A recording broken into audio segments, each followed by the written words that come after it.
Okay. I'm assuming we're live, since Stephen's flicked the slide forward. So hello everyone who's joined us here in Hendon. There's a packed audience today. We're also joined, I'm delighted to say, by around 100 people online for today's lecture. That was me. That was you, okay. Got me right, I thought, am I going to have to go through that brilliant start to this before again? So today we're joined by Nick Black, who is an RAF veteran who served in Iraq and Afghanistan, and a former police constable, though I do hope you won't hold that against him. He completed his history degree at the University of Suffolk in 2020, and I was going to say he was enrolled in an MA, but somewhat saddened to hear it's no longer the case, and he's decided to go full-time work at the university he's currently at, so all the best with that. But yes, really pleased for Nick joining us today because he won the museum's undergraduate award. In fact, it's quite rare that we invite a BA level graduate to come and give a lecture, but I think it's testament to how good Nick's, I'm going to embarrass you now, Nick, how good Nick's dissertation was and his submission that we have invited him today to come and give this lecture. It really was excellent.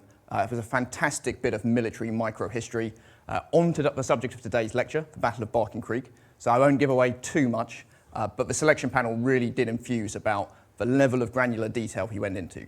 So it's the sort of thing that academics in particular love, drilling into specific details and pulling out a bigger picture, which is what I hope we're going to hear today. So delighted you're all with us. I hope everyone has joined us online and is sufficiently bored of me to welcome our next speaker, Nick Black. Thank you very much, Han. It's a real delight to be here. As you said, I served in the RAF for 7 or so years, and post 9/11 happening, and I always wanted to be in the RAF from being a small kid, so I got to live that dream. And now to stand in the RAF Museum in London, presenting a story as a historian that I've researched about servicemen who fought during World War II is just an absolute thrill for me. It's a very somber subject. When people ask me what my research is about, I sort of use words like this amazing story, this fascinating story. And sometimes I feel bad about referring to it like that because at the end of the day, a man lost his life. And so I try and reflect back on, this is actually a somber subject, this is a sad tale, but it is a fascinating insight into what happened on this particular day. And it gives us a wider view, as you'll see as we go through. Being a historian, as I've learned through my degree studies, was about, you can look at a micro incident and use that as a case study to envelop the history that's around it and the wider world that's around it. And that's exactly what happens in this case. This is a very small incident, one that is not very well researched in the past, not very well written about, but crops up all over the place, as I'll get to, that gives us a wider insight into what was happening on this day in history. Hans set me up on a big plate there by saying how fantastic my research was. Thank you ever so much for that, and also, yeah, I'll get you later for that. But I will touch on some of the themes as much as I can through this talk. The granular detail that the research goes into is so finite sometimes. Even I couldn't get it all into my theses. It was so in depth and emptied, it went down so many different angles. But what we're going to do is use that as a bit of a case study, look at what happened. But more than anything else, really, my research was about taking this incident that has been used as a kind of folklore tale, as a bit of a kind of anecdote in nearly every book about the RAF in the Battle of Britain and the RAF in the early years of the war, which has very, very often been completely wrong. I know that as a historian, you cover your ears, Han, I'm about to say the word Wikipedia. As a professional historian or any kind of historian, the word Wikipedia fills you with dread. But it's sort of often where a lot of people start their research if they want to know about an incident. If you say the Battle of Barking Creek to people and they don't know anything about it, it might be the first thing that comes up on Google when they put it into Google. The Wikipedia entry for the Battle of Barking Creek is vastly wrong, and it's those kind of details that I was finding in a lot of research. I mean, Wikipedia's got better over years. It's now quite well referenced in a lot of places, but it is community reference, so you don't always get the true story. I'm delighted to say, I did check this a couple of days ago, I'm delighted to say that I am now referenced on the Wikipedia page for the Battle of Barking Creek, as is the link to this talk, which is quite impressive. So let's talk about the Battle of Barking Creek. Have you heard of it? You've heard of it before? Anybody at home, let us know if you've heard of it, what you've heard of it. This is an incident which was not a battle and was not anywhere near Barking Creek. So we'll get a little bit into that as we go along. You probably have heard similar tales of the first RAF aircraft to be shot down in the Second World War, or the first RAF fighter to be shot down in the Second World War. And certainly you might have heard the tales of the first combat kill of the Supermarine Spitfire during the Second World War. This is it. It was a friendly fire incident, and we'll talk about it as we go along. My police background gave me a bit of an insight into how to look at this story, and so I picked it apart kind of forensically, and I took the stories and narratives of different people that were in books that all across, the whole of the historiography of the Second World War and the Battle of Britain especially, and took their testimonies and pieced everything together to try and build this proper picture. So this research is a combination of second-hand accounts, first-hand accounts, combined with primary source materials from the National Archives and anywhere else that I could find things to try and piece this thing together. I still haven't got the full picture because there's a lot of documents that are still under lock and key for 100 years and won't be there for another sort of 20 years even now. But this is going to be a correction of the legacy, specifically of some of the people involved, and an explanation to you as the audience of this incident, which was described by fighter pilot Al Deer as a truly amazing shambles.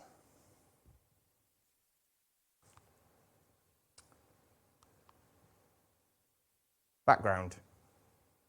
Quite clear. We start this story with the German invasion of Poland on the 1st of September 1939. Britain knew that this was coming a little bit. They had prepared for it. They'd been spending the summer waiting for it to happen. The RAF had been formed and was getting its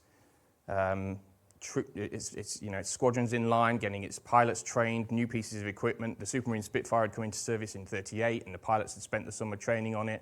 There was technological advances such as radar.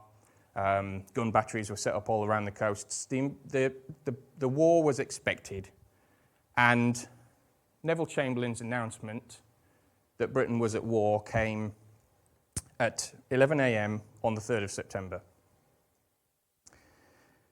I can't emphasize enough how British people were expecting the Germans to come over the Channel and start dropping bombs on London.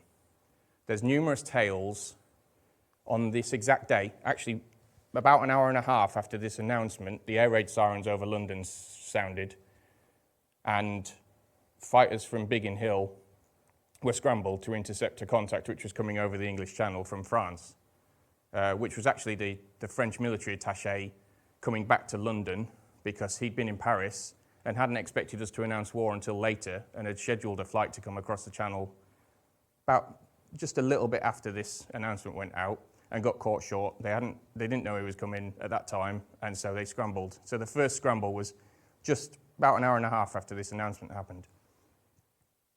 People had reported hearing explosions in London of bombs being dropped. That's how panicked the people were, and they were expecting, all hellfire to be dropped on them within a moment's notice, really, as soon as this announcement came.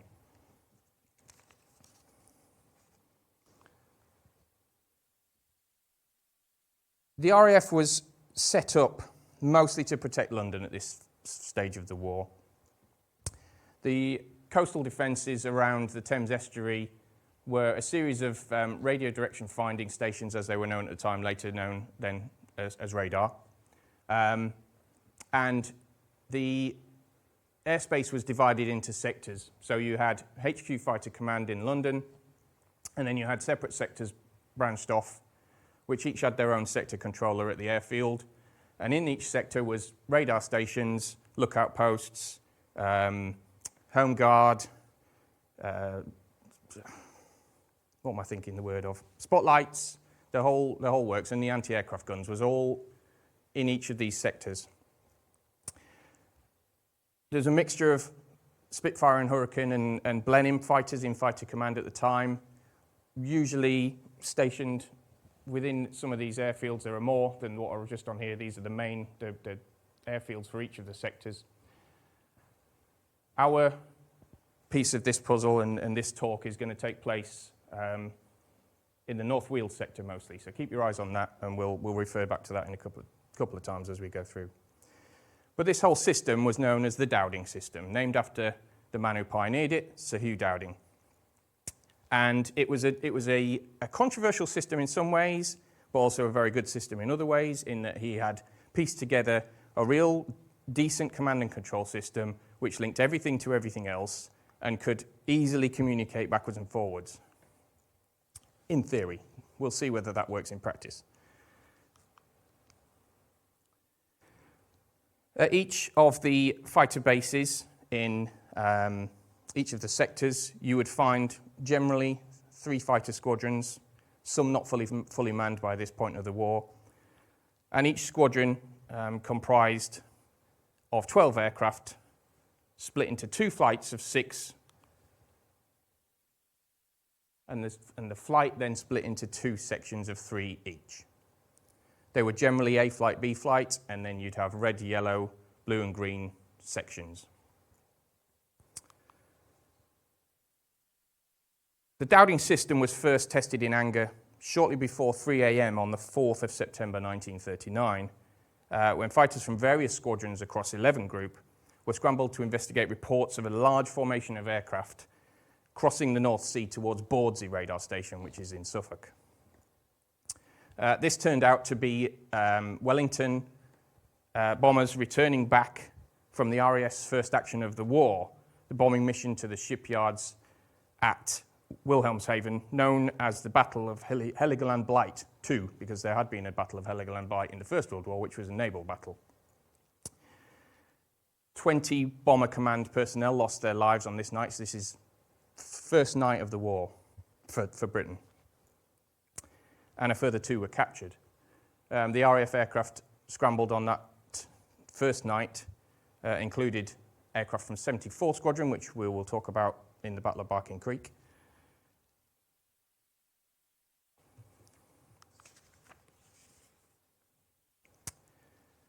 So now we come to the narrative of this matter, really.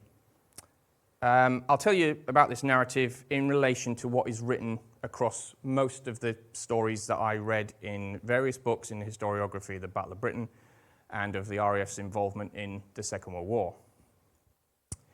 What I'll try and do is caveat that with what I've subsequently found out was actually happening, because a lot of it was false. Our incident occurs on the morning of the 6th of September, a Wednesday, a morning that's described as arriving with a very thick layer of fog, with conditions being around 10 feet at some of the airfields.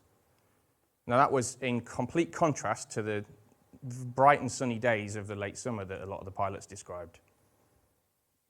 At around 6:15 in the morning, the searchlight battery at Mersey Island, near Colchester in Essex, reports to North Weald sector control that it has detected an unidentified aircraft flying overhead. In the narrative, this story ranges from a radar blip, 2 RAF Hurricanes from Martlesham Heath on exercise, an aircraft being spotted flying low, mixture of things really, but I think if you appreciate the fact that there's reported heavy fog, you can see what's happened here is that the searchlight battery staff have heard an aircraft fly over them in the heavy fog and have duly raised the alarm to their sector controller. Nothing wrong so far, perfectly reasonable. What happens next is when the narrative gets a bit fuzzy. Common narrative says that 56 Squadron from RAF North Weald, so you can see there, just north of London, is ordered to launch all of its aircraft at once, in complete contravention of what should be the standing orders at the time, and to send up 2 reserve aircraft. There's other narratives that say that 2 pilots actually saw all of their friends scrambling and decided that they would join in and jump into aircraft against orders. This is false. The two pilots involved are Pilot Officer Frank Rose on the back at the right and Pilot Officer Montagu Hulton-Harrop seated on the front left, both of who would get shot down on this fateful day. Now, neither of these pilots had seen any combat action up to this point. Obviously, we're only talking 3 days, but neither of them had been involved in any launches from 56 Squadron at that point. The truth of what happens is far more disturbing, and ultimately the events have caused confusion and misrepresentation throughout the 80 years since the incident occurred. My investigation into this incident was spearheaded by the need to know exactly what had happened and try and get a true story to controvert the popular myth. The fact is that Rose and Hulton-Harrop had not acted impetuously that morning, and in fact in the National Archives is Frank Rose's sworn statement from the day saying that he'd been ordered to take off alongside the other 12 aircraft from the 56 Squadron, and that he had jumped into his aircraft and then been told to get out of his aircraft because his squadron flight leader had had trouble starting his aircraft. The aircraft involved with this, funnily enough, little anecdote, was the first RAF Hurricane to be fitted with the variable speed 3-bladed propeller that was common on the Spitfire Mark I at the time. And there are various reports of this new propeller system having real problems with starting the Hurricanes when it first came into service. So Rose jumps out of his aircraft, his squadron CO gets in and takes off with the rest of the crew, and then Frank Rose then jumps into the aircraft that was previously vacated with the 3 propellers and eventually takes off a little bit later. As does Hulton-Harrop, who also had trouble starting his aircraft.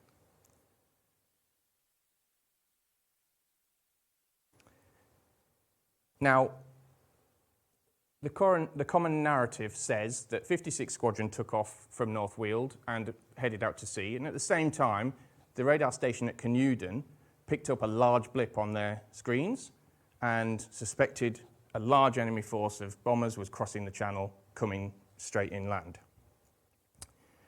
You might have started to realise what's going on here already, but the truth is much, much, much worse than what we even see at this stage. Now, putting data together from the extensive research I've done on the squadron archives, the squadron operational records at the National Archives, the first squadron to be launched was a North Weald-based 151 Squadron, led by Squadron Leader Ted Donaldson, and he has this in his own memoirs that he wrote. And they launched at 0630, so 15 minutes after the initial alarm was raised, followed by both flights of 56 Squadron and 2 spare aircraft at 6:40 and 6:50. 74 Squadron was then launched at 0645, and Norfolk-based 600 Squadron launched 7 Blenheims at the same time. As more aircraft were launched, more enemies were detected on the radar screen at Canewdon, and thus more aircraft were launched, and thus more aircraft were detected. And the whole chaos of an imminent attack on London seemed to be coming to the fore. Now, these launches that I've mentioned here were actually just a small amount of the 116 fighter aircraft that were launched in the space of about half an hour from various bases in 11 and 12 group.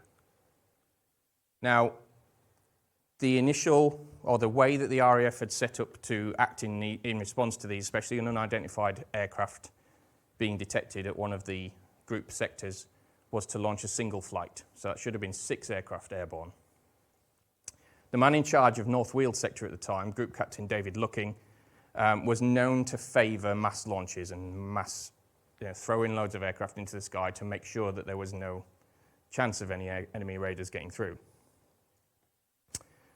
So within half an hour, we had 116 aircraft. There was also a further, more than 20 further aircraft readied, taxied out, but didn't launch. Now, why did this happen? Well, we've talked about Group Captain Lucking, who was actually removed from his position as a sector commander following this incident. The other thing is, not long before this incident occurred, Lord Dowding had put out a memorandum to all of the Fighter Command sector headquarters in late August, this was, saying that upon receiving the order, concentrate on London, this is basically what should have happened. As many fighter aircraft as available should be launched to make sure that bombing raids do not reach London. Now, as you can see, with the initial Mersey detection, followed by subsequent radar blips being picked up at Canewdon, this was probably a reasonable course of action at this point. You could also argue that there's an incredible amount of panic and red mist going on here, but we can't really look on history and say this was the wrong decision. We just have to analyse what actually happened. The crux of this incident was to take place between 56 and 74 squadrons in the skies over northern Essex. A flight was being led by Flight Lieutenant Adolf Sailor Malan. Now, Malan was a South African who had joined the RAF in 1935 following a stint in the Naval Reserve, hence the nickname Sailor, and also hence the nickname Sailor is that to be referred to as Adolf at that point of 1939 was probably not the best thing. Malan had a reputation for his outstanding leadership, his airmanship, and his gunnery skills. He'd schooled his pilots in 74 Squadron, along with his colleague, Flight Lieutenant Treaky, during summer exercises of 1939. And 74 Squadron was already gaining a reputation and was ready to carry on that reputation that they'd earned towards the end of World War I for being fierce fighters. Flying alongside Malan in A flight of 74 Squadron was 19-year-old Yorkshireman Flying Officer John Connell Freeborn. Freeborn had a reputation as a bit of a maverick. He'd been reprimanded for landing a Spitfire with his undercarriage up earlier in 1939 by Dowding himself. In that incident, he had turned his audible warning off on his undercarriage because he was practicing coming into the airfield and seeing how low he could get before it would go off, before the audible warning would go off, and he was getting fed up of hearing it. And then eventually came back to land and didn't know that his undercarriage wasn't down. Him and Malan struck it off as friends when he first joined the squadron, when Freeborn first joined the squadron, and they would quite often walk the flight line and talk about matters of all kinds of things of life. They respected each other as colleagues and friends at that point of the war. Freeborn flew in yellow section of A flight alongside his section leader, Vincent Paddy Byrne, and Sergeant Pilot Polly Flinders.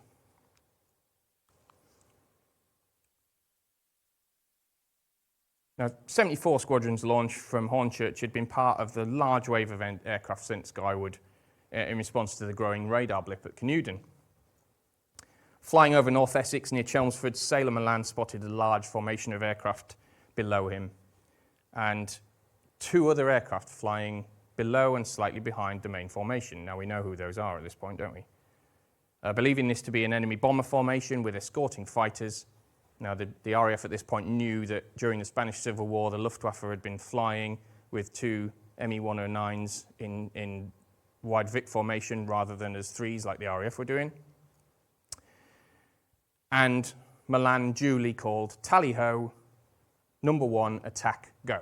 I can't do a South African accent, so we'll just have to take it as it is.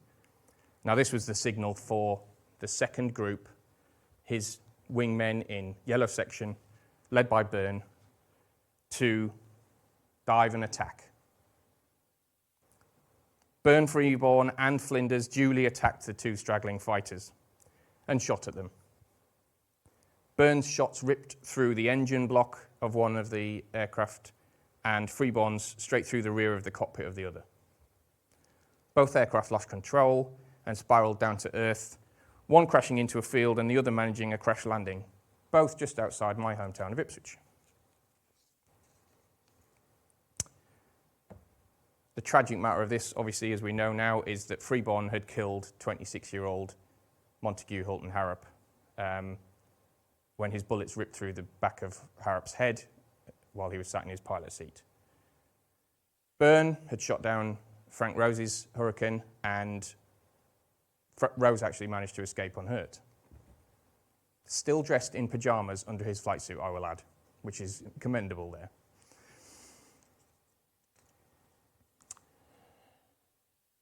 Now, while this commotion was occurring north of Chelmsford and just short of Ipswich, further chaos ensued when some of the other aircraft that had been launched on that morning were circling the Thames estuary near Chatham Dockyards, which is just on the entry to the Thames. Many pilots report being fired at by anti-aircraft guns of the Navy, and at least one Spitfire was damaged as a result. No losses were reported, but again, the common narrative often claims that a Spitfire was shot down by friendly ground fire. There are also reports of a Blenheim being downed on the same day, but there was damage to at least one Spitfire. It's written by quite a few of the pilots involved in this incident that there was lots of fury from the RAF about having been fired upon by anti-aircraft guns. Some of the accounts talk of squadron commanders bawling out the Navy gun yard COs, and there being reports back that they finally had something to shoot at, so had a go, because they wanted to get involved in the action of the war. How true these are, again, we don't know.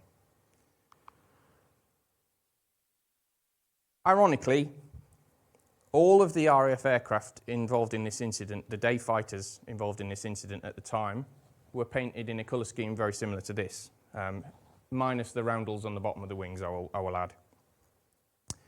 Hugh Dowding had gone through a lengthy process over the course of 1939 to implement a system that meant that RAF aircraft could be seen clearly from the ground. They settled upon this, and in fairness, this subject alone could make an entire talk, because it's quite fascinating, the differences that we got. Dowding asked for the aircraft to be demarked straight down the centre line, black wing, white wing. What ended up coming out were aircraft with black wings, still with their titanium or aluminium middle down the centre, parts of black wing, parts of a white wing, and there was no standard approach through most of 39. When we get to war actually breaking out, most of the aircraft had a clear demarcation line down the middle, black wing and white wing. Many pilots, despite this, like I said, reported being shot at by anti-aircraft guns. Now, by Freeborn's own admission, the day could have got much worse. After the chaos of the incident subsided, 74 Squadron regrouped and were heading home when Freeborn spotted a twin-engined aircraft flying on its own. And suspecting this might be the unidentified aircraft from earlier, he dived to attack and was only stopped by his wingman, Polly Flinders, literally flying his own aircraft in between Freeborn and his target and shouting over the radio that it was an RAF Blenheim.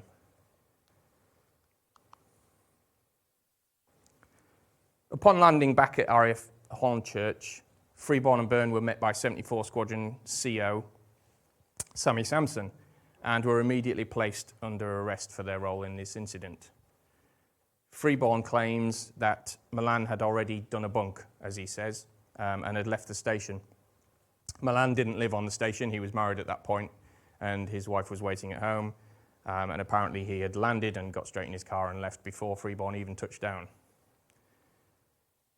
19-year-old Freeborn was genuinely fearful for what might happen to him. He was not allowed to speak to anybody else. He was placed under close arrest. And the only communication he had was with Byrne via a series of notes, one of which from Byrne, Freeborn claimed was, "Don't worry, this will be all right, and if it doesn't, we'll be able to get jobs in Civvy Street flying, which will pay us a lot more anyway."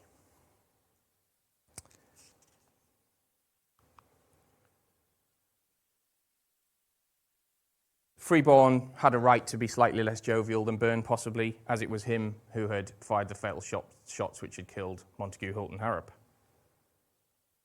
Freeborn said that his CO, Sampson, was incredibly supportive and arranged for him to meet Sir Patrick Hastings, a vastly superior barrister who had been commissioned into the RAF intelligence services at the outbreak of the war after retiring from the bar. Hastings teamed up with another qualified barrister in the RAF's ranks at that time, Squadron Leader Roger Bushell. If you don't already know, Squadron Leader Roger Bushell went on to be captured by the Germans after being shot down over Dunkirk and was held at Stalag Luft 3 throughout the war and became the eventual inspiration behind the 1963 film The Great Escape, being portrayed in that film by Richard Attenborough.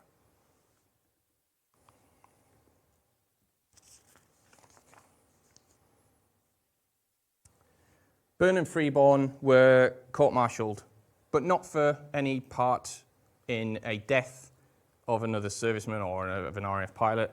They were actually court-martialed on charges of recklessly damaging an aircraft belonging to His Majesty the King. The court-martial was set for Tuesday the 17th of October, right here at RAF Hendon, not at High Wycombe, Uxbridge or any other place that it's reported in the narrative.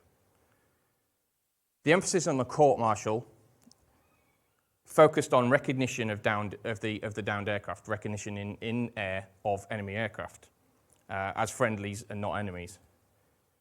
Freeborn would later scold himself for this incident because his role as squadron adjutant at the time, he'd had to go around and get signatures from all of his colleagues that they wouldn't attack single-engine fighters over Britain, because at that point in the war, single-engine fighters couldn't get from Germany to Britain.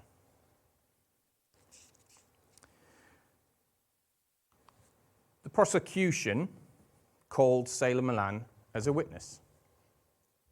Malan testified that he had given the attack order, but that he had quickly countermanded that order when he realised that the aircraft that were about to be attacked were friendly.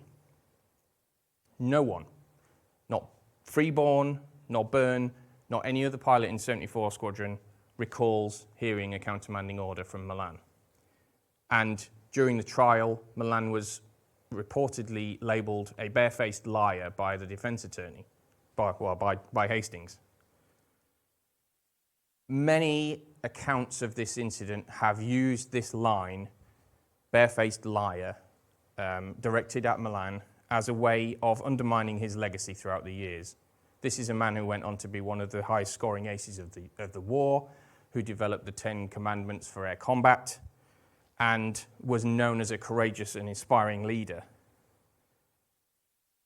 Now, I've recently spoken with historian and writer Dilip Sarkar on this incident, where we discussed, because he's just written and just released a book, a new biography of Malan, and we discussed the point of a prosecution solicitor or barrister at that point calling a witness, a defence prosecutor, as it would be, that defence attorney at that point, calling a prosecution witness a liar as being a normal tactic that would have been used in court to try and undermine his case anyway. Malan's presence in the witness box caused serious friction between him and Freeborn, which was never healed. Freeborn later referred to Malan in later life using a fairly strong word that has 4 letters and which I won't utter again in this room. But he held resentment to him throughout his whole life. They fought together during Battle of Britain and actually very, very well. There's numerous reports of Malan and Freeborn fighting alongside each other in 74 Squadron. But Freeborn quite often reported that he thought that Malan kept him back from getting awards. Freeborn did win a DFC and bar, but he felt that Malan held him back after this incident.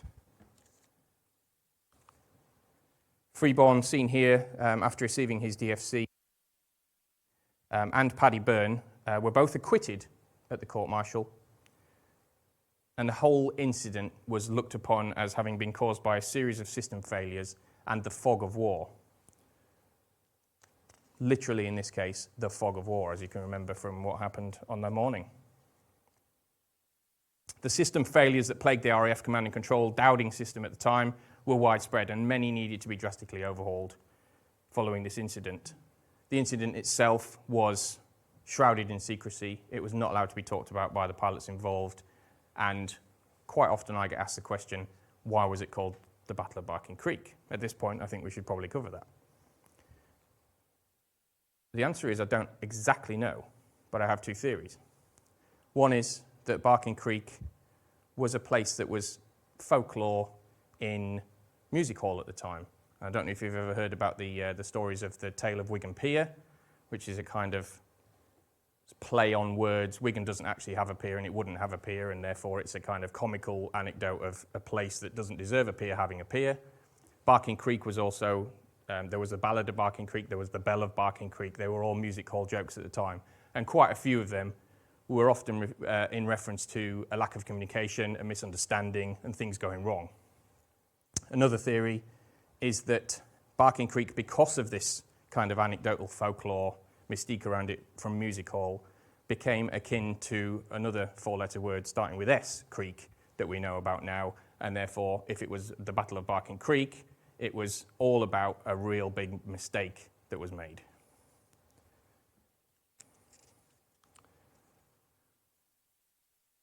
The unidentified aircraft that had spooked the Mersey Searchlight Battery officials early in the morning was never accurately located. Some claim it was an RAF fighter, others claim it was an Avro Anson on search patrol returning, and Dowding himself claimed in the foreword to Aldea's 1955 memoirs, 9 Lives, that it had been a Dutch transport aircraft bringing refugees to Britain. Although I do dispute this, I don't want to ever besmirch Dowding's legacy, but Dowding refers to quite a few different things in his written accounts, one of which is that this Dutch transport was bringing refugees across. Why there would be Dutch refugees in 1939, I do not know, because Holland wasn't invaded until early in 40. Dowding also makes the claim that this incident occurred early in the morning on the 6th of September 1939 when he was hosting the King and Queen for a visit to HQ Fighter Command at Bentley Priory. There's no record of the King and Queen visiting Bentley Priory on the 6th of September 39. There is a record of them visiting Bentley Priory on the 6th of September 1940. And why the King and Queen would be at Bentley Priory at 6:30 in the morning is also bizarre to me. The unidentified aircraft over Mersey is often cited as causing this whole incident. It's not entirely correct. Although it was the catalyst for the incident, it was not this aircraft that caused the main panic. It was a combination of all of the mass launches that resulted from Looking's orders and the malfunction of the Canuden radar. Looking had a tendency, as I said before, to crowd the skies with aircraft when faced with this exact situation. The error on the radar, and this is a chain home station, which is the type of radar that was in use at the time. Transmitter towers on the left there, 360-foot high steel transmitter towers, and then wooden receiver towers here on the right.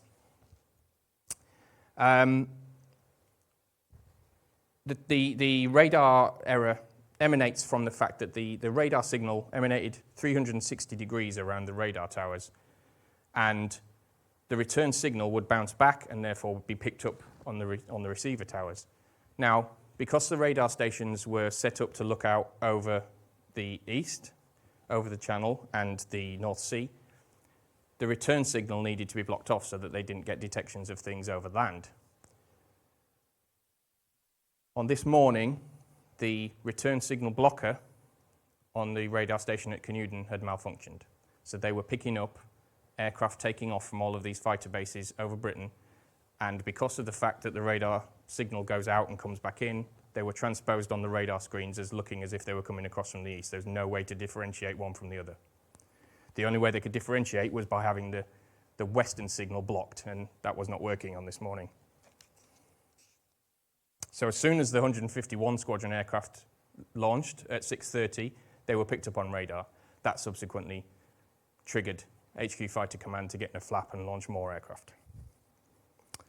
This error, which radar pioneer Robert Watson Watt claimed couldn't have been at fault, was only discovered a week later when they found that the very small sense relay mounted high on the receiver towers, which basically had a little aluminium foil in mercury which would tip and be lifted up and contact when they turned it on, had been loosened and therefore wouldn't work properly.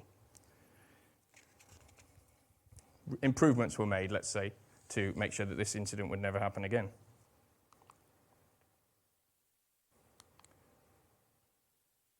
Anyone recognise this? Anyone in the room? Never seen one of these before? The biggest discovery I made about this incident, and I think this is where this was my groundbreaking moment of this incident really, is I looked at Sailor Milan's testimony, or what was reported about Sailor Milan's testimony, about him making a countermanding order, about him realising his mistake and sending a countermanding order. And it got into my head, this man, this was a dedicated leader, this was a very well-respected man. Would he lie on the stand to cover his own back and throw his pilots under the bus, claiming that he'd countermanded his order when he didn't? That didn't sit right with me, so I wanted to investigate whether there was another problem there. Communications is one of the easiest ways to sort of pick this apart now, because we know that the initial signal was heard, we know that the order to attack was heard, we don't know what then subsequently happened. This is a device known as pipsqueak. Now, pipsqueak is a device fitted, and it was fitted at this stage of the war to the lead aircraft of every section. And what happened with pipsqueak was that it was connected to the radio, the TR9D radio at the time, high-frequency radio, which only had 2 channels, one of which was to speak between aircraft or to the ground, and the second of which was dedicated to pipsqueak. Pipsqueak was what was known as a huff-duff signal. It was a radio direction finding signal which sent out a high tone emission for 14 seconds of every minute on a clockwork timer, which could be used for pilots to re-navigate themselves based on signals from ground control if they'd been in dogfighting, or to also vector them onto radar detections from the chain-home radar stations. So you have a remote controller which was in the cockpit of the Spitfire just to the right of the pilot, which would be turned on or off, and it would literally circle round, and when it got to the red section of the display there, the radio would switch from the main communications channel to the pipsqueak identifying channel, and communication was lost between pilots. That, I believe, caused this incident, because I believe that Sailor Command issued his attack order and issued his countermanding order while pipsqueak was working on his aircraft and he didn't know. Now this is verified for me in the fact that I have read from other pilots that these kind of incidents happened when pipsqueak was being used. I will make it very clear, pipsqueak was not IFF. It's reported widely that pipsqueak was an IFF system. Pipsqueak was not an IFF system. Pipsqueak was in aircraft to vector our aircraft over land that couldn't be identified or seen on radar to radar blips that were coming in over the sea. IFF was a later development system, which we'll talk about in a moment, but it was not used for IFF. Pipsqueak itself would remain in use through the Battle of Britain and was eventually then phased out post-1940 when we had overground radar on the west side of the chain-home outward-looking radar stations.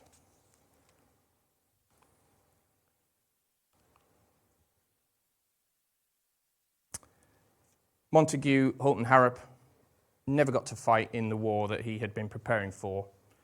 He's not named as one of the few.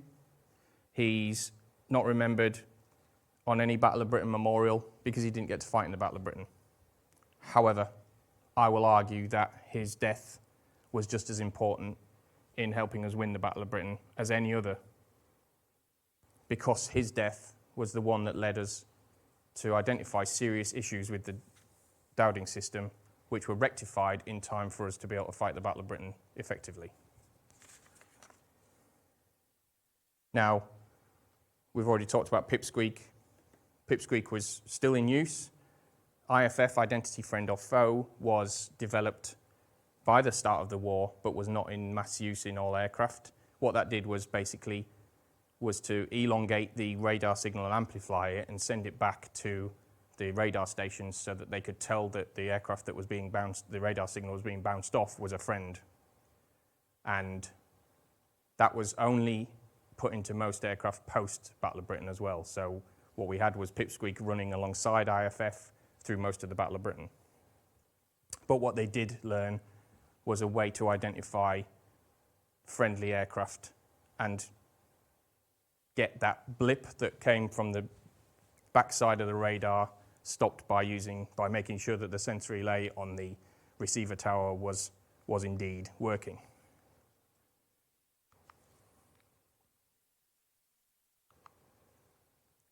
Sailor Milan went on to become one of the top fighter races of World War II. He subsequently returned to South Africa and was an active campaigner against apartheid until his death in 1963, aged only 52. John Freeborn retired from the RAF after the war as a wing commander. He was one of the youngest pilots ever to receive the rank of wing commander. And he lived to the ripe old age of 90, dying in 2010. Paddy Byrne, the other man put on trial for this incident, was shot down over France in early 1940 and captured. He eventually ended up as a prisoner of war alongside his defence attorney, Roger Bushell, in Stalag Luft 3.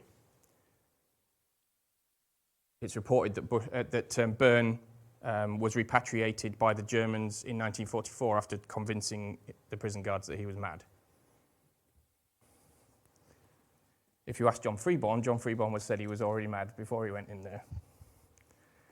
Frank Rose, the other pilot who was shot down on the 6th of September 1939, was later shot down and killed during the Battle of France a few days before Dunkirk.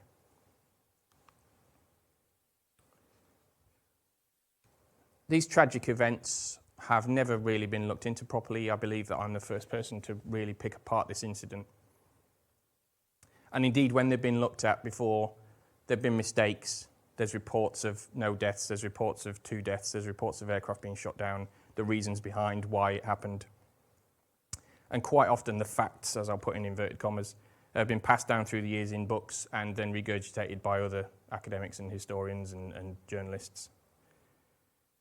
The fact is, without the court-martial transcript, which is still 20 years or so away from being released, I can't find out exactly what they pinned this incident down to.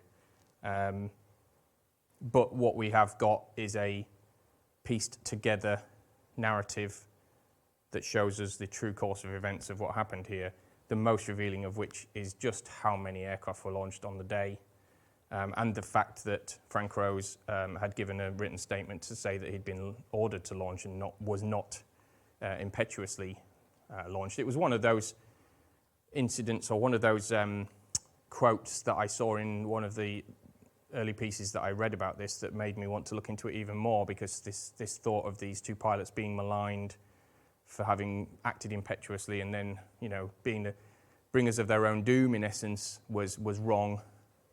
And it was nice to be able to recover that, really.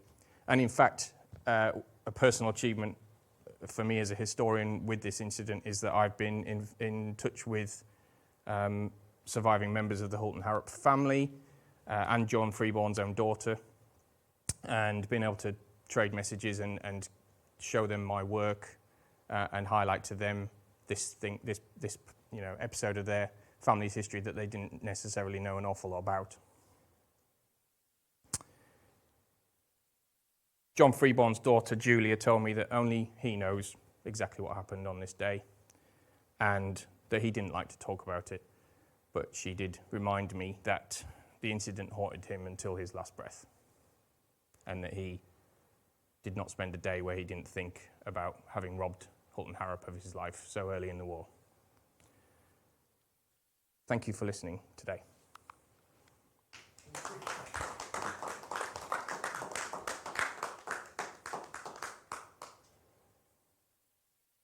Nick. I've really enjoyed that. It was an excellent presentation. Thank you. I should say to those in the room, if we got any questions, because we have a microphone, I'll deliver it to you. No?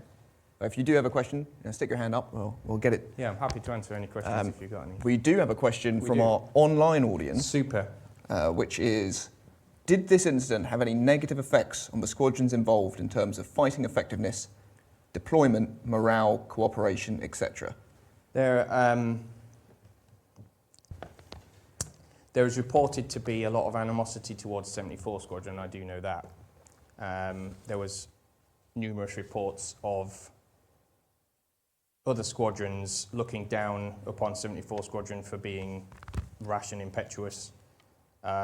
Whether these are true, I don't know, because to be fair, in some of the accounts of the same incident and the same time, we've got reports from some pilots not involved anywhere near this incident claiming they got shot at by 74 Squadron at the same time. So I think there is, obviously, Han will know this as well, in history there is a cloud of time where you have to anticipate that details of individuals' memories will be clouded, over time, and a repetition of the same story that they tell over and over again sometimes becomes convoluted. I'm not saying that anybody's lying, but there are quite often, documented cases where there's been a misunderstanding or a misrepresentation of the past. The biggest issue that we got, and obviously saw through this, was the real breakdown of communication between Milan and Freeborn, and the fact that they never really spoke to each other again. I don't think that affected their working relationship, and in fact, it could be argued that they're probably up there with some of the best aces in the war. But there's no reports of animosity. In fact, it was, as I said before, I think it was really hush-hushed and clouded under strict secrecy, and pilots were forbade from talking about it. Okay, fantastic. So thanks, Ken, for that question. The next question, unless we've got one from the room. We've got a couple. I'll bring you the microphone in a second, so I'll put this one forward first. So it's from David, and he asks, did the incident of the Chatham anti-aircraft fire lead to changes in the underwing camouflage to improve identification? It's an excellent question. It is an excellent question. The black and white paint scheme went through another couple of changes where they changed it to be only the wings, as was being found out from several aircraft factories where they were painting aircraft at the time. The addition of RAF roundels onto the bottom of the wings was implemented early in 1940. As you'll know, the aircraft during the main part of the Battle of Britain completely lost the black and white under scheme and ended up with what was kind of a duck egg or a sky paint scheme with RAF roundels on, which is what you see in a majority of Battle of Britain aircraft. Incidentally, the aircraft in the film Dunkirk should have had black and white wings, which is always a good historical point that I point out there, because it wasn't until the start of the Battle of Britain that they changed this, and that was purely due to the fact that during aerial combat they felt that the black and white scheme could be picked out by the Luftwaffe fighters much better, so they went to a sky scheme. But the black and white scheme again came back in at the end of 1940, before being eventually replaced in 1941. I think the main thing that came out of that was that they were reminded not to shoot at those with black and white wings instead of just firing aimlessly based on the fact that they wanted to have a go. You mentioned the instruction not to fire on single-engine aircraft because they couldn't get... did that instruction not get down to the squadrons? Yes, it did, and as I said, John Freeborn kicked himself throughout his life about that because he was the squadron adjutant. The orders had come out before the war started, and he'd been tasked with going around with the standing order book and getting all the pilots in the squadron to sign to say that the order was, do not engage single-engine fighters because they're probably not Germans. Or certainly don't, identify first. A couple of the big things that came out of the trial was about retraining for aircraft identification. I didn't have it on one of my slides, but if you get a chance after this, have a look at the silhouettes of a Hurricane against a Bf-109 Messerschmitt at the time. From a distance, it would be difficult because of the sort of squared-off wingtips. The Spitfire is very identifiable because of the elliptical wings. But the Hurricane and Bf-109 at a distance could definitely be misinterpreted. And one of the things that Hastings came out of the trial with as a recommendation, and it actually pioneered, was the use of small models carved from wood of the aircraft, which would be used for aircraft recognition. In fact, some of the court-martial records that were requested for the trial were around the training records of the pilots and what training they'd received on aircraft recognition. So yes, I hope that answers your question. Yes, they were absolutely told, single-engine fighters cannot get this far. You shouldn't just go and shoot. And it just highlights again, and Freeborn identified this himself, is that they were so hyped up. They were so ready for war. They were hearing what was going on over the radio.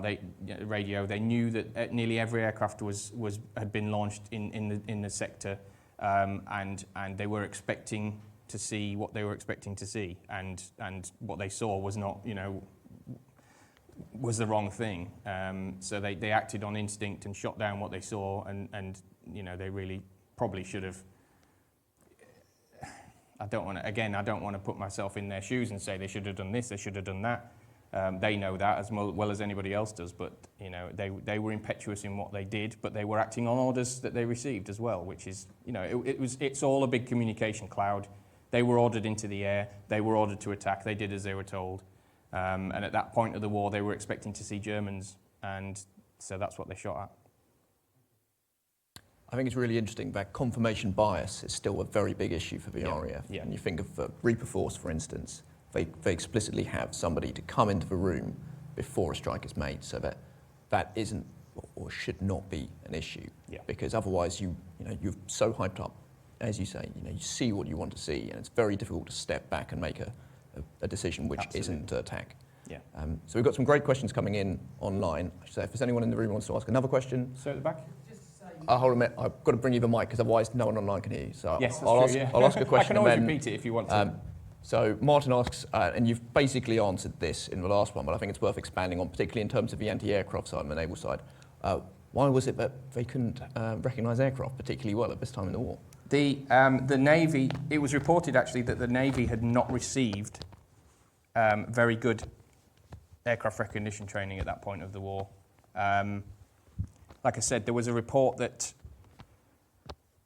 one of the squadron COs, I forget which one it was, had phoned up Chatham Dockyards and had a load off at the commander there, and he'd kind of come back and said, look, I'm really sorry, we were told that there was enemy aircraft incoming, we saw aircraft flying overhead, we shot at them. Again, if there was low-lying fog and if it was still in place at that time, it could be that they saw shapes and shot at them. But it was definitely reported that the Navy especially had not received a great level of aircraft recognition training at that point of the war. And that's where you get, out of this again, you see a lot of these posters that you might even have in your shop here, I don't know, I'll have to have a look later, these historic posters of aircraft recognition that were up and around. The whole system was in its infancy. You had lookouts who weren't necessarily as well trained as they should be. But it was all refocused and retrained, and I think it all made a big difference when we finally did start getting bombed by the Germans. Okay, to your knowledge, did the Germans ever hear of this incident? Because obviously it would have been a tremendous propaganda coup for them. I understand it would have been hushed up in the early days, but did it ever come out that they would learn of it? It was in the Times the following day. On the 7th of September, there was a report in the Times which was that an RAF aircraft had been shot down by its own guns in chaos. It was also reported, though, that the Germans had been seen off. This is an interesting part of it, actually, and something that I didn't go into in the talk. But there are several reports by reputable historians who have reported this incident, that there were indeed German bombers off the coast at this time. I very, very strongly dispute this. And the reason I dispute this is that this was the 6th of September 1939. all of the German bomber units, the Heinkel 111s, etc., were in Poland, or over Poland anyway, at least. The particular squadron that's named, and there is actually a particular German squadron, IKG 63, I think it is named as having had 6 Heinkels flying in the English Channel at this time. I found a book by an IKG 63 pilot who verifies that they were in Poland, and in fact they had a lot of aircraft out of service at the time. So there were German aircraft making forays into British airspace. There were reports actually that I found when I was digging into this of a Dornier being shot at on the 5th of September, I think it was, by Squadron Lucas in Scotland. So they were looking, but it wasn't until late September that the German bombers, Heinkels and what have you, started making forays into Britain and looking at the dockyards in Scotland. But I didn't find any reports that the Germans had reported this. The death of Hulton-Harrop was not reported until months later. And there was a brief news story to say that the Germans had come across and been seen off, basically, and that there'd been an RAF Spitfire mistakenly shot down by anti-aircraft fire. Again, not true. Hope that answers that for you. No worries. Okay, brilliant. So Tim has asked, are there any records of Observer Corps visual or more likely sound reporting of aircraft in the area being fed into, used in the system? I presume this is during the incident itself. Sound recordings, I don't know about that. I haven't found any of those, and I actually didn't find many records in the archives referring to this incident being fed back. So that's one thing that I'm hoping when I get into the court-martial records in 20 years, which I'll be at the door of Kew waiting to find these court-martial records when they come out. But I don't believe any of that might have even been used. The incident was recorded as it was. It seems like if there are any records like that they may have been lost. I haven't found any. If anybody does find them, then please sort of reach out to me on Twitter. My Twitter handle has been put on the posts for this talk. Please do reach out to me if you know anything more about that. But I certainly didn't find any records of these reports being fed back. Okay. Do we have any questions in the room? I'll come to you in a second. One moment. I shall ask this question from A. Walters, who says, what did Fighter Command learn and what changes were implemented in terms of airborne command and control as a result of this incident? So it's a small question here. Yeah, so there were numerous ones, actually. Pipsqueak was one of them. So Pipsqueak was taken out of the lead fighter's aircraft at one point and was put into like the third aircraft in the formation, which meant that the lead aircraft therefore didn't have to have their radio interrupted at all, which was very good for communication in that respect. They also implemented a system at one point where Pipsqueak would only be turned on when they got into engagement, so it would only be turned on as they got towards the target instead. But one of the main things was the improvement in radio. The TR9D was phased out and replaced by a VHF radio instead of an HF radio that had much longer range, had 4 dedicated channels, Pipsqueak being on one of them, and therefore they could still talk to ground and air, and in between various squadrons. I think the TR9D only had about a 5-mile range in the air, so they would only be able to talk to sort of an accompanying squadron if they managed to get into the same area, and only 35 miles to ground. And I mean, we're looking at an incident here where it's taking place over Ipswich, and the near sector controller is in North Weald, so that's more than 35 miles there. But in terms of command and control, the system was I believe, untouched, as in, because it actually worked. There was radar, spoke to sector control, spoke to Bentley Priory, and all those things kind of linked up. The problem was that there was a misidentification somewhere. So the system itself, communication system, worked, but that one little breach in the chain meant that the signals that we're getting across were wrong, and therefore everybody was going off the wrong information. Hope that answers that for you. So go ahead. Yeah, you told us the hundreds of aircraft were actually scrambled that day. Did they all try to congregate on Essex, or did they take up like standing patrols around? No, so we heard about some of the squadrons went over the Thames, were asked holding patterns over the Thames estuary. In fact, many of them who reported being shot at reported that they were in a circular holding pattern over the Thames waiting for further orders and were getting shot at every time they went over Chatham. So every time they circled over Chatham, they would get shot at again. The 56th Squadron had headed north as they were ordered. Hulton-Harrop and Rose, in Rose's testimony, because he was late taking off and Hulton-Harrop was also alongside him as they took off, and they knew that 56th Squadron had headed that way, they'd lost sight of them by the time, and he said that he took off just behind Hulton-Harrop, and their orders were, if they took off in spare aircraft or were delayed in takeoff, they had a set pattern where they would orbit north until they received further instructions. And when they headed north, they saw the rest of their squadron in the distance and so raced to catch up. This is why they were identified as being escort fighters behind a larger formation. But there was also the report of there being quite a bright sun, clear sky above the fog, and reflections off the top of the aircraft at that time of the morning. There was all sorts of factors in play here as to why they misidentified things, but. Yeah, the majority of the aircraft were bordering that Thames estuary. That was the main focal point area. And again, I think this order concentrate on London, I focused on a little bit, which was issued late August by Dowding. So the pilots would have had that very fresh in their minds when they went onto this. And it wasn't given. Nobody, I believe, gave the concentrate on London order. But I think because all of the pilots knew that so many other squadrons had been launched, they would have seen their fellow pilots being launched from the station and then gone up with them. I believe that in everybody's minds there was a possibility that order might have been given but not filtered down to them yet, and there was certainly the possibility that that was what was happening, So there we go. I think that hopefully that will answer that. Okay, are there any other questions in the room? Okay, we've got 4 questions, hopefully more to come online, so we're not short.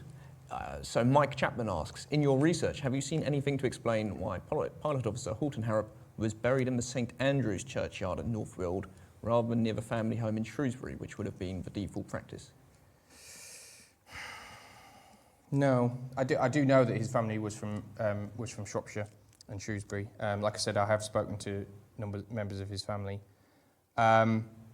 I believe that he was buried there because it was outside the station and because of the fact that they wanted to keep it a secret. I don't know is the answer. I don't know. That was my belief, if I'm asked that question, that he was buried outside Northfield because they wanted to keep the incident a secret. I mean, he had a brother who was actually shot down over the Battle of France as well. But no, I don't know. I'm very sorry. I don't know the answer to that one. I'm not going to make up a lie. No, some things, unfortunately, we'll never be able to answer. Yes.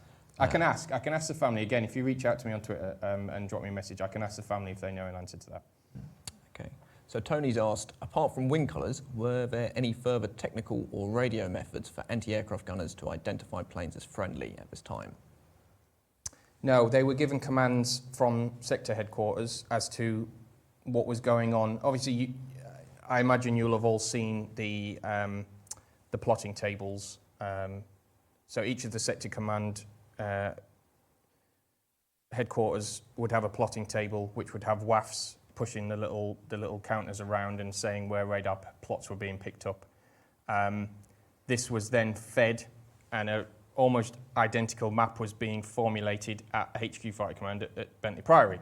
So what you had WAFs with headsets on, listening to the feeds coming in from the radar stations. There would be a male corporal or equivalent rank sergeant sometimes in the radar plotting room at the time, looking at what the WAFs working in the radar plotting station were looking at, and feeding back when they got blips and where they were bearing and direction, and then they would be plotted. And I don't know if you might not have seen the sector clocks, quite a famous clock with the little sectored partitions around the outside in colours, and they were used to plot 5-minute sections, and they would put coloured counters to say where the last plot was so that they knew how quickly these aircraft were moving.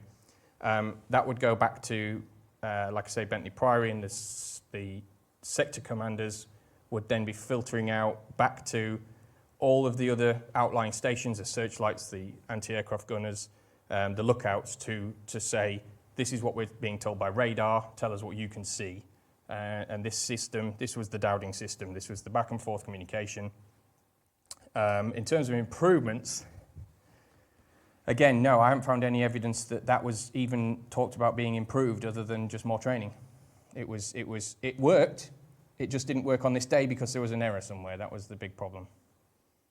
I think it's very interesting, the break-in radar and the fact that there aren't these fail-safes developed yet. It's a real indicator of how quickly the technology had been developed. And right until the end of the Second World War, they're still doing surveying work on these radar sites. Yeah. I should say, for those of you who are here, we have a very good radar collection at the Museum Archive. It's got some fantastic mapping of these sites, and it really does reveal that problem. But they're continually developing this. And in fact, one of our volunteers who sadly passed away, and who's actually his funeral service today, so Barry, utmost respects to him, was going through it, and there's some amazing things coming out of it. So really a fantastic collection to explore. Yeah, no, I've further that quite quickly before we move on. My start for this research started at Bawdsey Radar Station, where there is a very small but very good museum where I interned for a year, telling the story of the development of radar there. So if you do get a chance and you're visiting and you're up that way in Suffolk, please do pay that a visit. It's a very you can actually go and see the original transmitter block of the chain home, the first ever chain home radar station built in 1937. Okay, I've never been to Bawdsey. You should. You want to go? Yeah. Give me a shout, I'll take you. So John Usher has asked, I recall an account in a book about Dunkirk. It's a topic I always like to talk about, where a shot down RAF pilot was asked by the British troops where the RAF was. He pointed to an overhead aircraft with black and white undersides, and the troops had no idea what he meant. So did the anti-aircraft gunners in Britain actually know that was the marking scheme? As to air undersides may not be easily visible in combat, hence the later sky band around British fighters and Dieppe and D-Day invasion stripes. Yep. They should have known about it. Dowding was very clear. I mean, there was numerous amendments to the air orders, and you can find these all online actually. If you do enough sort of googling and research, you can find the aircraft marking AIR ordered books that are published out regularly, and the demarcation markings, and it basically stipulates how aircraft should be painted. Again, the recognition training that the anti-aircraft gunners had was not sufficient at that point of the war. They should have been told, and I think in the ideal system of how Dowding wanted this system to work, it was part of the system that RAF aircraft were identified as having black and white undersides. Apart from night fighters, they were pure black underneath.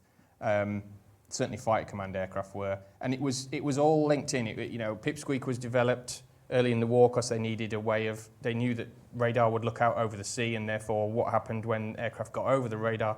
This was all planned out. It was all meant to work perfectly.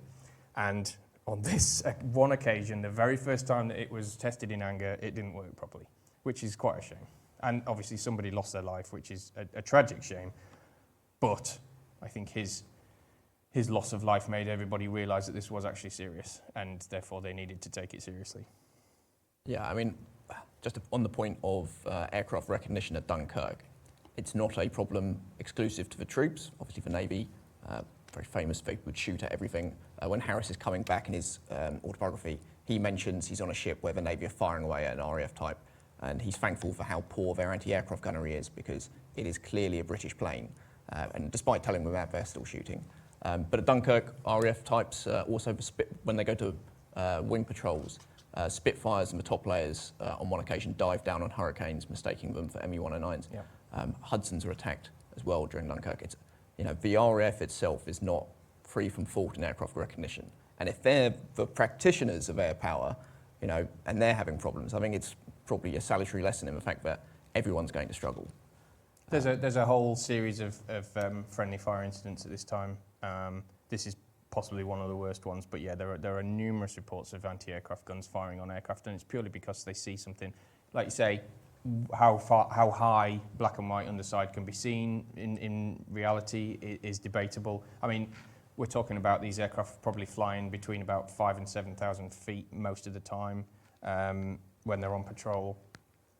They couldn't get a radar height reading at this point. It was only direction and bearing, direction and distance, sorry. But yeah, how practical that is in real terms, I don't know. I wish I could see that for real myself and try and sort of delve into this a bit more. But the black and white scheme was identified early on as being the way that could be narrowed down and sort of implemented in a way that was realistic. I mean, you'll have seen the German fighters with the bright yellow nose and the bright yellow wingtips, which was implemented in the Battle of Britain, for them to be able to identify themselves apart. It's a real tricky one, and you know, as you said there, Han, the D-Day markings were one of the typical sort of improvements in making sure that Allied aircraft could be identified from everybody else. But yeah, at this point, I wish I could find out exactly, but I do believe that it was again fog of war. It was just, this is it, it's on, and they just started to shoot at things. Okay, do we have any questions in the room before we on? Are you sure? Nothing else, nothing burning. You're going to get out of here and you think, oh, I wish I'd asked that. Yeah, anything, if there's anything on your mind. Okay, so we've got one final question online, which is from Martin Yem again. He says, what do you suspect about the reason for some of these records still being blocked? And I'm sure Q won't thank me for asking this, but would a freedom of information request, given that believe all of the individuals have passed away, see them being released earlier? The court-martial records, because of the nature of the court-martial, which was classified at the time as secret and was held in camera, which means it was not, unassuming for its time, not allowed to have public gallery visitors or anything like that in the audience, meant that the records had to be sealed for 100 years. Some of the records have come out. Frank Rose's statement was released 2014, so a lot of the earlier accounts of this incident wouldn't have even seen that. There was other articles released in 2019, after 80 years after the incident, but the court-martial is the main one that I've been trying to get hold of. But the crash record of Hulton-Harrop was sealed for something like 75 years, I believe, as well. So because it was involving a death of an RAF serviceman. And the whole incident was classified secret at the time, as I've been, I haven't been informed, but as reported by many people at the time. I think that's why it could be a freedom of information. I will try and see if Q do that. I'm not sure they will, because I think there's a kind of statute of time, 100 years for secret documents. I have actually had a document released. Oh, for there you go. Information. So it would be worth asking, wouldn't it? Yeah. Horn, but it's a good point. It's a very good point, and I will try and see whether there is. It's a difficult one because I don't even know if it's there. I mean, it should be, but because it's not in the catalogue, because it's locked under thing, it's not in the catalogue, so I can't go and say, can I have Air 51-7 or something like that? You know, it would that be is tricky. A case of asking them whether they know about it. Okay. Now, do we have a question in the room before we wrap up? Oh, guys. You sure? Nothing else. Okay. I'm free to chat afterwards if you want to. That's absolutely fine. Okay, so I think my final question, Nick, and I suspect I know the answer to this, do you hope to get this published? Yes, I do. I've worked with I've spoken to the British Military History Society about having a look at publishing this soon. It's a case of me getting the time to rewrite it because it needs to be cut down from the plethora of 1,000 words that I originally had to I think it's 8,000 for publishing, including footnotes. So yes, I do intend to publish it. I think it's a story that needs to be out there. I think it tells a lot about what the RAF's involvement was in the war. It's a tragic tale of somebody's death that basically gets misrepresented a lot of time, and you know, for my own personal thing, I'd like to think that I can pass that piece of legacy on, even if I'm not going to work in heritage or history as a job full time. I'd like to leave my little, you know, I've done the research. I think it should go out there for other people to use if they want to. You don't have to have a full-time job in the sector to keep on researching, so I hope you will anyway. Absolutely, because you clearly yes. have a talent for it. Thank you. So as I say, I do hope you will, and when you do publish it, I hope you'll share the details so that we can again share them with our audience, because Absolutely. I think they'd be very interested in reading the whole thing. Absolutely. Now, our next lecture is in Cosford. It's our first return to being in person at Cosford. It's with Colin and Sean Welch. It's on the architecture of the V-weapon, V-weapons, architecture. Architecture is the completely wrong word. The archaeology of the V-weapons. So they excavate V-weapon sites. So it promises to be a very interesting talk. That's the 6th of August, I believe. So if you're based near Cosford, please do come along and join us then. We'll also be live streaming that lecture, though our AV tech Steve is, I'm sure, still grinding his teeth about the details of that. And we'll be back here at the beginning of September. The date eludes my mind at the moment, when my boss, who will be very furious that I've forgotten her date, is talking on the Women's Royal Air Force during the Battle of Britain. It's another interesting talk, again, streamed on Crowdcast for those of you not local to London, but the best experience, as I'm sure all of those here will say, is in person. And our conference is on the 16th and 17th of September.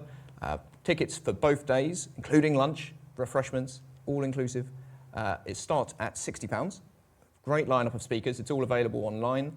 Online access starts at £35 for the conference for both days. So please do join us then as well. But all that's left is to thank Nick